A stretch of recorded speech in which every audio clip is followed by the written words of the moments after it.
அகிலாண்டேஸ்வரி அம்மா வந்து மாங்கல்ய பாக்கியத்துக்கு பிரம்மரிஷி பட்டம் கொடுத்தாங்க. அகிலாண்டேஸ்வரி அம்மா விஸ்வாமித்திரருக்கு தைப்பூச அனைத்தும் விஸ்வாமித்திரருக்கு பிரம்மரிஷி பட்டம் கொடுத்தாங்க. தைப்பூச அனைத்தும். ரொம்ப சந்தோஷம்.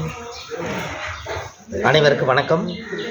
பாரம்பரிய திருவள்ளுவர் குல வம்சம் பிரசன்ன ஜோதிடர் சுபமாரிமுத்து திருப்பூர்லேருந்து இந்த பதிவு உங்களுக்காக. இன்றைக்கு மாசி மக நட்சத்திரத்தன்னைக்கு சிம்ம ராசியில் மகா கும்பமேளத்தில் இன்றைக்கி எத்தனையோ மக்கள் வந்து பல கர்மவினையை தீர்க்கறக்காக பிறந்த நட்சத்திரம் தான் மாசி மகம். அதில் இன்றைக்கி வந்து மாசி மக நட்சத்திரம் பௌர்ணமி திதியில் விஸ்வாமித்திரருடைய ஆலயத்தில் நம்ம இருக்கிறோம். அது இல்லாமல் தில்லை வனக்காளி, தில்லை மாகாளி, இந்த தில்லை காளி கோவிலில் இப்போ நம்ம இருந்து தான் இந்த பதிவை உங்களுக்கு கொடுக்குறோம். இதில் மெயினாக என்ன அப்படின்னு கேட்டிங்கன்னா, தசரத மகாராஜாவுக்கு ஒரு குடும்ப ஜோசியர் தான் விஸ்வாமித்திரர். அப்போ தசரத மகாராஜா யார் அப்படின்னு கேட்டிங்கன்னா, இந்த உலகத்துக்கே வந்து ஒரு பெரிய ஒரு அருளாசி கொடுத்தார். தசம் என்பது 10, அந்த தசம் என்பது 10 அவதாரம் கொண்டவர் தான் தசமகராஜா. அப்பேற்பட்டவருக்கு ஒரு குழந்தை பாக்கியம் இல்லாதனால ஜாதகம் வந்து அவர் ஜாதகத்தை எடுத்து பார்த்து விஸ்வாமித்திரர் தான் குடும்ப ஜோசியர். அந்த விஸ்வாமித்திரர் குடும்ப ஜோசியராக இருந்ததுனால தசரத மகாராஜாவுடைய ஜாதகத்தில் அவர் சொல்லியிருக்காரு, புத்திர யாகம் செய்தீங்கன்னா உங்களுக்கு ஆண் குழந்தையே பிறக்கும்னு சொல்லியிருக்காரு. அதனால் ஆண் குழந்தையே பிறக்குன்னு சொன்னதுனால அந்த யாகத்தை செய்யுங்க, கண்டிப்பாக நடக்குன்னு சொன்னதுனால அதுக்கு ஏற்பாடு செய்ய சொல்லியிருக்காரு. அப்படி ஏற்பாடு செஞ்சு யாகம் நடத்துனதுக்கப்புறம் ராமர் பிறந்தார்.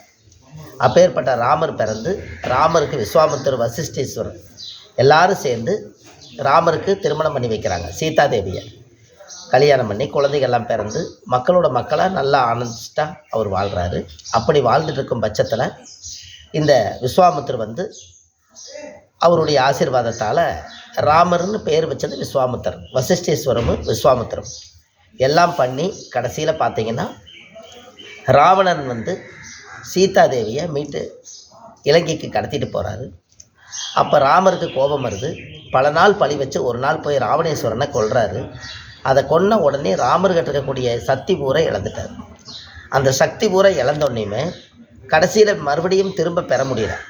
அப்போ தான் வந்து விஸ்வாமித்திரர் வந்து இழந்த சக்தியெல்லாம் மீட்டெடுப்பதற்காக திருநெல்வேலி மாவட்டம் கூடங்குளம் விஜயாவதி விஸ்வாமித்திரருடைய ஆலயம், அந்த ஆலயத்தில் வந்து இழந்த சக்தியெல்லாம் மீட்டெடுப்பதற்காக யாகம் செய்து அவர் பிரம்மரிஷி பட்டம் வாங்கியவர். அகிலாண்டேஸ்வரி அம்மன் வந்து தைப்பூசத்தன்னைக்கு அவங்களுக்கு பிரம்மரிஷி பட்டம் கொடுத்தாங்க. அந்த பிரம்மரிஷி பட்டம் வந்து இழக்கக்கூடாதுங்கிறதுக்காக இழந்த சக்தியெல்லாம் மீட்டெடுத்ததுனால விஸ்வாமித்திரர் வந்து விஜயாவதி விஸ்வாமித்திரர் கோயிலில் தவம் செய்தார். அவர் செய்து அவராகவே அவர் பிரதிஷ்டை பண்ணி ஸ்ரீ சக்கரத்தை உருவாக்கி இந்த உலக மக்கள் நலனுக்கு எல்லா மக்களும் நல்லா இருக்கணும்னு சொல்லி மனசார அந்த பூஜையை அவங்க செஞ்சாங்க. அதுக்கப்புறம் பார்த்திங்கன்னா விஸ்வாமித்திரர் வந்து எல்லா மக்களுக்கும் இழந்த சக்தியை கொடுப்பதற்காக இங்கேயே அவர் வந்து ரொம்ப காலமாக இருந்துட்டார். அப்படி இருக்கும் பட்சத்தில் அப்போ விஸ்வாமித்திரர் யாகம் செய்வார். அப்போ இழந்த சக்தியெல்லாம் மீட்டெடுப்பதற்காக ராமரே இந்த கோவிலுக்கு வந்து 108 விதமான திரவியங்களால் மூலிகையால் பல லட்சங்கள் மூலிகையால் யாகம் செய்துட்டு இருக்கும்போது ராமர் வந்து இழந்த சக்தியை மீட்டெடுக்கிறதுன்னு சொல்லி அந்த ராமர்கிட்ட வந்து விஸ்வாமித்திரர்கிட்ட வந்து ராமர் சொன்னோன்னே ராமர் நவக்கலசை பூஜை பண்ணி யாகத்தை எடுத்து ராமருக்கு ஊற்றுனோன்னே ராமருக்கே பிரம்மகத்தி தோஷை நிவர்த்தியாச்சு. அதுக்கப்புறம் இழந்த சக்தியெல்லாம் மீட்டு வந்தது.